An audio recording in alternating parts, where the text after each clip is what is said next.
14th National Party Congress sets 10% GDP growth target. Challenging but well-grounded. Trump announces framework for future deal on Greenland.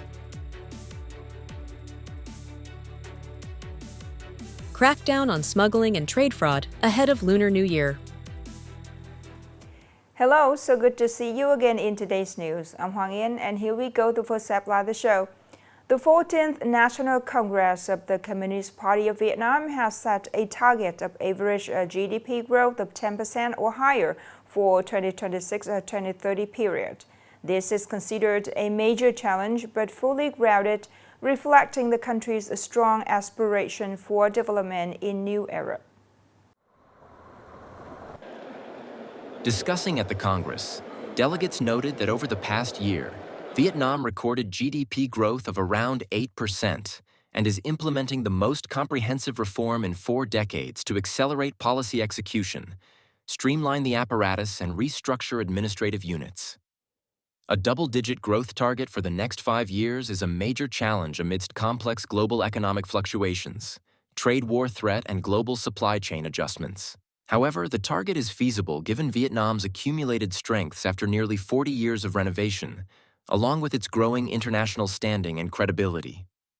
Party Congress the 14th documents also emphasize the spirit of strategic autonomy, self-reliance, and confidence, defining a new growth model based on the knowledge economy, digital economy, green and circular economy, the key internal drivers to achieve growth rate of 10% or more. U.S. President Donald Trump announced that the United States and NATO have reached an initial framework agreement regarding Greenland and Arctic security, describing it as beneficial to Washington and its allies. Trump said he met NATO Secretary General Mark Rutte on the sidelines of the World Economic Forum in Davos, Switzerland, where a preliminary agreement on the future of Greenland and the broader Arctic region was approved. While details remain unclear, U.S. media report that the framework includes 6 key points, allowing the U.S. to control certain areas, participate in mineral exploitation in Greenland. The deal also includes the Golden Dome defense system and paves the way for U.S.-backed infrastructure investment on the autonomous island. The agreement is open-ended and aimed at countering Russian influence. It also allows the U.S. to temporarily refrain from imposing a 10% tariff on 8 European countries, which was scheduled to take effect on February 1st. Meanwhile, Russia's President Vladimir Putin has offered to contribute $1 billion to the peace council initiated by U.S. President Donald Trump using Russian assets currently frozen in the United States. Speaking at the Russian Security Council, Putin said the offer is intended to support the post-conflict reconstruction of Gaza. The Peace Council initiative, proposed by U.S. President Donald Trump, aims to manage financial resources, security arrangements, and political coordination in Gaza following the ceasefire, operating alongside a Palestinian technocratic authority. Trump previously stated that Putin had been invited to join the council and had accepted. For his part, Putin said he has instructed the Russian Foreign Ministry to study the proposal and consult with strategic partners before issuing an official response. Currently, about $4 billion of nearly used $300 billion of Russian assets frozen worldwide are held in the United States. The Russian leader added that the remaining fund of Russian assets frozen in the U.S. could be used to rebuild territories damaged by the fighting after Moscow and Kyiv reach a peace agreement. Upcoming are some updated news. The Ministry of Industry and Trade forecasts export turnover of Vietnam in 2026 should reach $500 billion, an 8% increase from the previous year. The trade balance is expected to maintain a surplus of over $23 billion despite global economic volatility. To reach the $500 billion mark, several key industries have set ambitious growth plans. Textiles aim to reach $50 billion through supply chain restructuring and better use of free trade agreements. Fruit and vegetable exports are expected to reach $9.5 to $10 billion, while coffee is projected to maintain momentum. Electronics, computers, and components continue to play a leading role with export value exceeding $100 billion.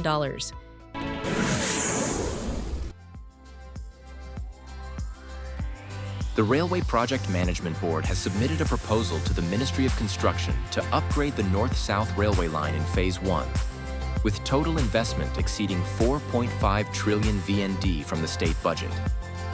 The project focuses on upgrading stations, improving technical infrastructure, and removing long-standing bottlenecks, alongside replacing high-speed turnouts and renovating sharp curves and weak roadbeds. Upon completion, average passenger train speed will reach about 80 km/h and freight trains 50 km/h, significantly increasing transport capacity and easing pressure on road traffic.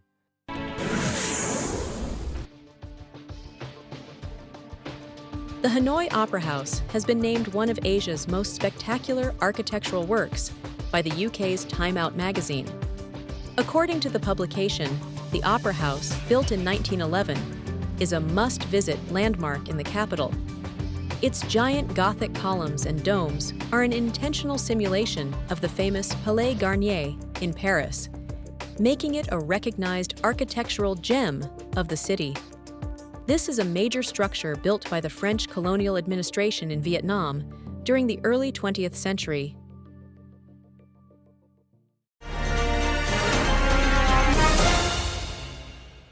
With less than 1 month until Lunar New Year, the consumer demand and the volume of goods on the market are rising sharply.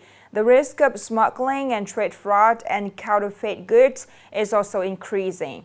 Given this fact, the 389 Steering Committee of Nghệ An province has launched high-intensity inspection campaigns in mountainous areas and border routes to promptly detect and prevent violations, protecting the consumer's rights. More in the story today. After nearly 7 months of operation, most communes have established commune-level steering committee 389 units, which have begun to play an active role in local market management. The fight against smuggling, trade fraud, and counterfeit goods has been identified as a key task to ensure market stability and people's lives. Based on practical experience, many localities have came up with solutions to improve enforcement effectiveness.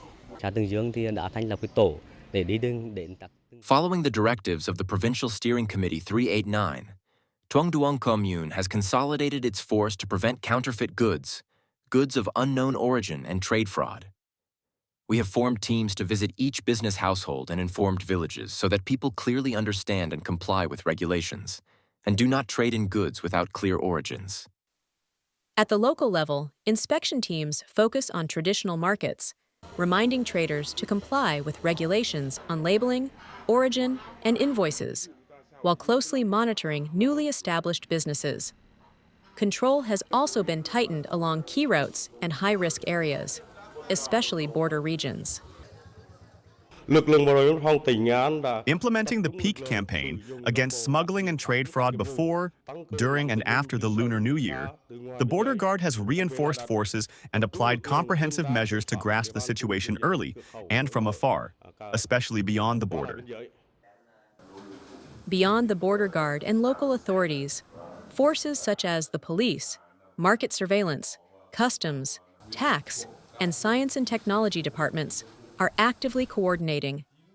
They are maximizing the role of each member of the 389 Steering Committee to create a combined strength in the fight.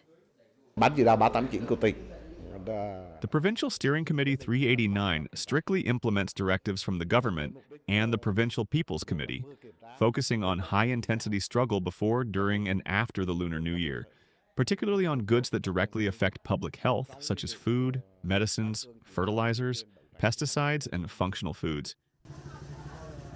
With decisive and synchronized involvement from the provincial to the local level, the Nghệ An 389 Steering Committee is step-by-step tightening market management. This proactive approach to preventing smuggling and trade fraud contributes to stabilizing the market and protecting consumers during the Lunar New Year period.